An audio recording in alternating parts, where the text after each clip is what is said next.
अनंत वक्ता दृष्टिकोण में आज क्या शाहीन बाग का समापन समारोह नॉर्थ ईस्ट दिल्ली में मनाया गया।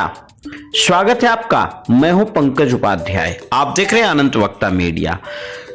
आज बात करने के लिए हमारे साथ स्टूडियो में बैठे हैं बलराम झा, आप नेता, और स्वयंसेवक मनोज कुमार मिश्र मधुकर जी।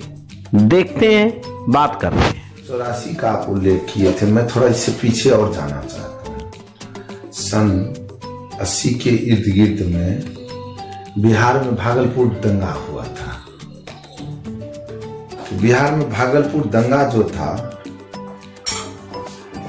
वो दंगा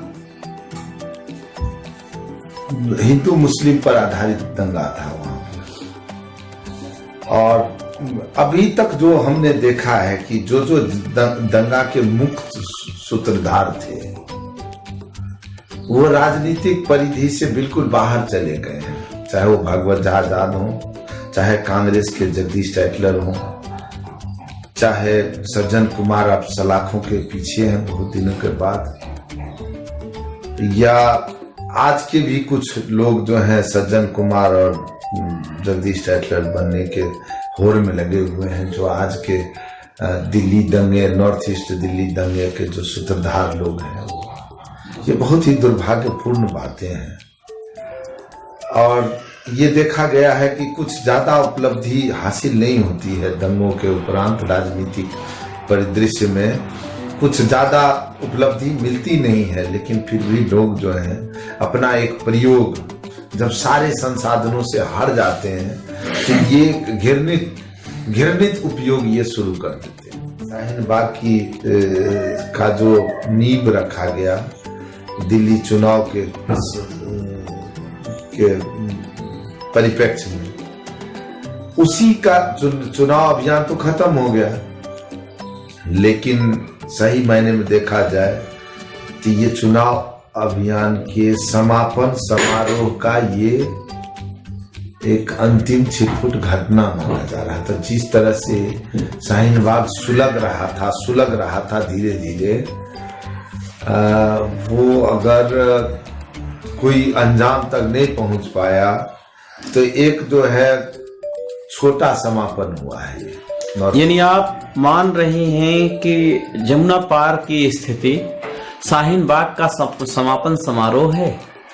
हाँ, मेरे हिसाब से जैसे ये लोग सुलगा रहे थे ना इलेक्शन में, देखिए चुनाव अभियान जो इन्होंने शुरू किया शाहीन बाग से, वो सुलग रहा था धीरे धीरे सुलगते वो नॉर्थ ईस्ट मुस्लिम बहुल इलाकों में ये सुलगने लगा था। अब किसी चीज को क्रिएट करना तो आसान है, लेकिन उसको एक सही दिशा देना बड़ा मुश्किल। क्यों दंगे जरूरी हैं पार्टियों के लिए? देखिए, अपनी भारतीय संस्कृति में मानवता सबसे सर्वोत्तम धर्म समझा गया है और इसकी परंपरा का पालन होता रहा है। कभी कभी बीच में कुछ सामाजिक रूप से शरारती तत्व समाज में अपने स्वार्थ के लिए लोगों को भड़काते हैं, जो धर्म के ऊपर चल रहे होते हैं, मानवता को मानते होते हैं, उन लोगों के चरम पर पहुंचा देते हैं अपने कहीं न कहीं स्वार्थ के अधीन, और लोग दिग्भ्रमित हो जाते हैं और इस तरह के दंगा होते हैं। और इन्हीं कारणों से शायद दिल्ली का दंगा भी हुआ है। तो कुछ राजनीतिक तत्व जब क्या कर सकते हैं, कुछ अपने पराभव को देख करके या कहीं न कहीं विकृत मानसिकता के शिकार होकर के इसको शुरू से ही मतलब राजनीतिक अभिप्राय के प्राप्ति के लिए इसको विभिन्न रूपों में बीजारोपण किए, और उसका आज इस तरह का फल मिल रहा है। और निसंदेह दुर्भाग्यपूर्ण है, और भारत जैसे संस्कृति में इस तरह को कहीं भी जगह नहीं दिया जाना चाहिए। और जो दंगा होते हैं, दंगा करने वाले, कराने वाले बहुत ही कम संख्या में होते हैं, और वो कहीं न कहीं खुद को भी गुमराह होते हैं, दूसरे को गुमराह करते हैं।